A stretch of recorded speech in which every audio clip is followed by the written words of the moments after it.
about the match. We'll start with Nick Callow. Hi Francis, congratulations on a fantastic win. Your tennis was so entertaining and such variety. It was really good to see. You just seemed to have it in your mind that you were going to win that match from the moment you walked on court. Can you just tell us, what were you listening to? What got you in the right frame of mind to start so well and play so well? I mean, I was listening to a ton of different things. I mean, once I saw the draw come out, yeah, I mean, look, I mean, these are matches I actually love. I think a lot of guys in the tennis community know that. I've played great tennis against high caliber players. I've beaten high caliber players. Minimum I'm gonna do is at least give myself a chance to win, and I did it. And I woke up this morning like, yeah, I'm beating Stefanos, and it happened. I think believing it when nobody else does is so big. Was there a motivational track you were listening to when you came on court there with your headphones?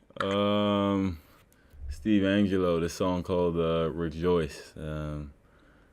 It's pretty big. TD Jakes is in it as well. It's a big one. Cool. Thanks a lot. Cheers. Okay, we'll go to Willie Weinbaum now, ESPN. Hi, Francis. How would you describe who you are as a tennis player right now and the road to where you are today? Hell of a question. As far as style, as far as what I bring to the game, Well, both your style and the path that you've taken to be at the level you are today. Well, I'm gonna start with the path. I mean, I think I've had a very interesting path. I don't think it's your average tennis story for sure, but yeah, I mean, I've overcame a lot of things. I was a kid that obviously didn't come from much, but I set out a goal from a super young age, using the game of tennis to be able to put myself and my family in positions to, live the way, I personally think we deserved, with all the hard work they put in, and so did I. So to be in, financially better situations, living better in situations. So they worked so hard, they overcame so much, so I thought it was kind of a trickle-down effect on me. So I used the game of tennis, and I love the game. But then as far as my style of the game, at the end of the day, man, like, it's it's not I have to. It's I get to. I get to compete against a guy, 3-4 in the world, whatever he is. Plays Court 1 Wimbledon. These are honors. These aren't chores. So, I try to have as much fun as I can out there. Put smiles on guys' faces, and obviously try to compete my ass off. But at the end of the day, I want to leave. When I'm done with the game, I want people that it was a great entertainment to watch Frances Tiafoe, and he was a great guy first, and the tennis player second. Okay, we'll take a question from Tom Barkley, please.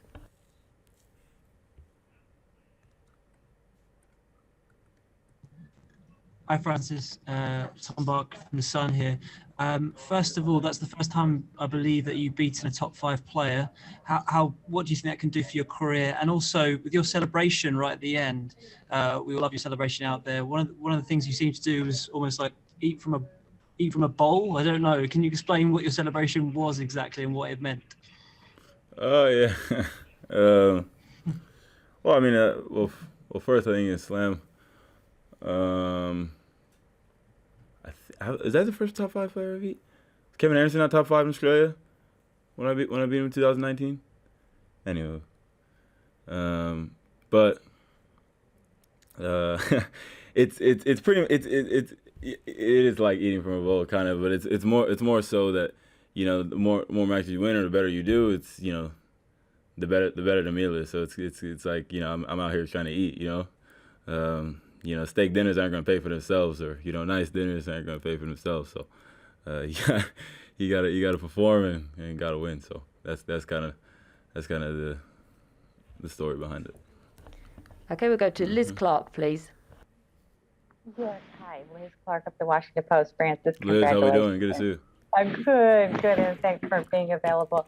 Could you remind us when you first played on a grass court, like what age, where that was, and then connect the dots to today? You just seem so absolutely comfortable and confident freely hitting, not doubting your movement. How is it that you've made this your surface as needed? I mean, the first time I played on grass court, I was super young. There's an embassy out in D.C., the Australian embassy. They have grass court. I was slipping and sliding and shit. I was 14, so that was fun. But it just helps my game. It forces me to play the right way. It forces me to play super aggressive. It forces me to, be off my front foot on both sides. It forces me to come to the net because otherwise you're vulnerable. And I think guys that like to play with so much time and and like to play further behind the baseline can get exposed. And if you're not, your intangibles around the net, if you don't have such a good feel, you can also get exposed. And I think these are areas that I'm good at. I don't do it all the time. Do I know why? No, but I think these are kind of things I can use on all the surfaces. Obviously, it's a little tougher on the other surfaces because the ball bounces a little higher, so it's easier to pass and stuff like that. But and with moderation, I feel like I need to keep adding these things in my game and keep progressing and keep doing these things. So it worked out today. Thanks. Okay, we're going to go to James Gray. Yeah, James Gray, iNewspaper. Frances, congratulations. I've got a slightly left field question, so I hope you forgive me for it. I was talking to Malavai Washington recently, and he was talking about how in the early days when he was one of the very few black guys on tour, he always felt that everyone who was on site who was black would come and watch his matches and support him. And he appreciated that, but, excuse me, also felt some pressure. And I wonder if you could maybe speak to, if you feel you're representing any kind of greater community out there and how that kind of works for you. Excuse me. You all right?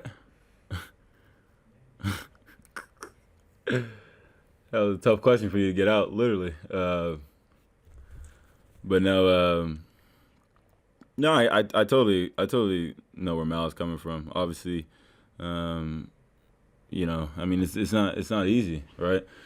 But hindsight, if you are, he did some exceptional things, maybe Wimbledon final and stuff like that. I mean, if you do overcome that and you do some great things, it's only going to create more guys playing the game. Obviously, because of him, then you have James Blake, and then you have other players. So, yeah, I mean, hopefully I can overcome it. I I personally just try to do the best I can. I mean, and it's a tough game. We're in a tough era.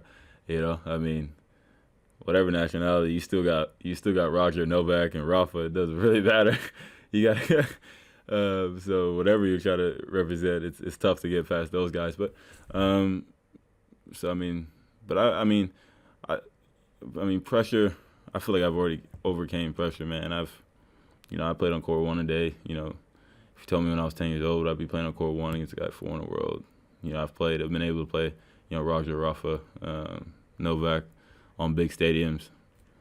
I mean, those are the moments you appreciate, and I've came such a long way. Pressure was turning pro and being able to provide for my family, and I'm able to do that. So I think perspective is everything. But there's a long way I want to go, but I've handled my real pressures. Everything else is kind of between the lines.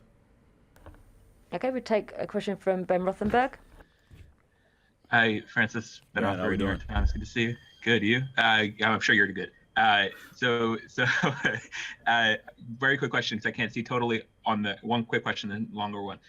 Is that Arthur Ashe wearing a fur coat on your shirt? Yeah, you like that? Good eye there, Ben.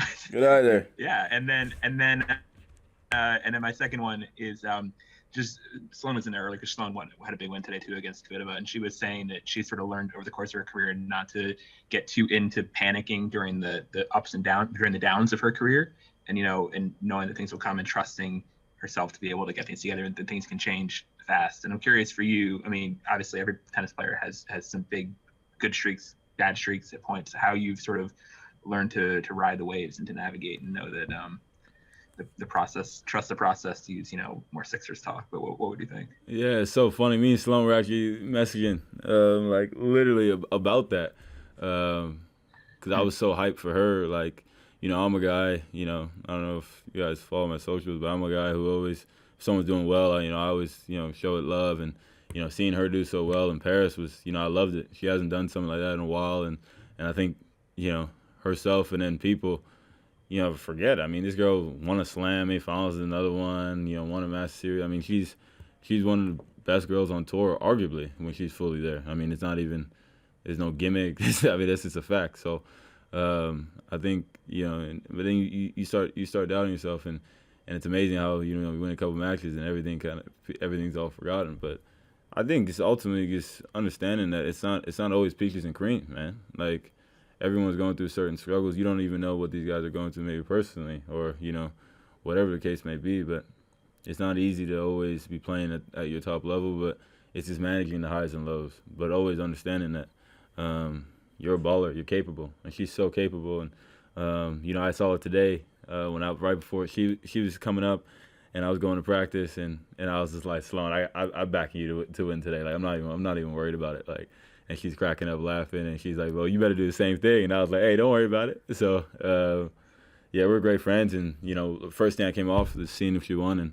that made me even happier. So I'm happy for both of us. I mean, same thing for me. I was obviously 2019. I was my highest ranking 29. I was playing great. I was going deep runs, and I'm trying to get back there and then some more. So everyone's got their own struggles, but it's all about managing it. Okay, we'll go to Ben Lewis now, please. Hey, Ben from Match Point Canada. Frances, congrats on a terrific first round win. If I could look ahead just for a moment to your second round matchup, it's happening now between one of the Canadians, Vasek Pospisil, playing Roberto Carballes Baena. Pospisil, a former Wimbledon doubles champion. He's made quarterfinals here as well. If that is the matchup, what do you make of that, the way he plays on grass, and maybe how you could counterattack that, given that you look really comfortable on the surface yourself? Oh, Vasek, he's a problem. I mean, Vasek's good, man. He's very capable. He can serve well. I mean, got a good forehand, he volleys well. Yeah, like I was saying yesterday, I didn't even know we were potentially playing because I saw Stefanos. He's not a guy where I'm like, oh, Stefanos, who do I play third round? Like, But yeah, no, I mean he's damn good. I mean I'm sure he's gonna win. I like that matchup for him, the guy he's playing now. But yeah, I mean I'll be excited to play him. I remember like when I was real young, he sniffed me bad in the Challenger. So if we do play, I'm gonna definitely want to beat him. But no, it'll be a good match. I have to come up with some goods. He's gonna make me come up with some good stuff if we end up playing. So, but yeah, I'd like to play him. We're good friends, and it'll be a good one. Okay, we have time for one more question, and we'll go to Willie Weinbaum. Hi, Frances, again. In the first set, when you're up 4-3, you went up 30-15 with just a sensational over-the-shoulder shot. And I was wondering what you remember most about that point, if you do, and also what it means to you to play highlight tennis as well as winning tennis. Yeah, I had a lot of highlights today, man. Things just going my way, but yeah, I was just like, man, I'm running back. I was just like, well, if I lob it up, I'm probably gonna hit the ceiling with the roof. So I was like, if you miss it, it's 15-30. Screw it, see what happens. Nailed it, went in. I actually when I turned back, I was like, damn, I overcooked it. I thought it was gonna go long, just a little long, and hit the line. Then I got the crowd into it again. Then bombed the serve. So yeah, I just felt like the crowd was with me as well. So I mean, it kind of just uplifted me and gave me a ton of confidence. And then I was kind of just, you can argue your eyes closed at some points. I wouldn't say all those shots are in the package. Okay, we're going to end the press conference there. Thank you very much. Thanks, guys. See you guys. A strange room. Yeah.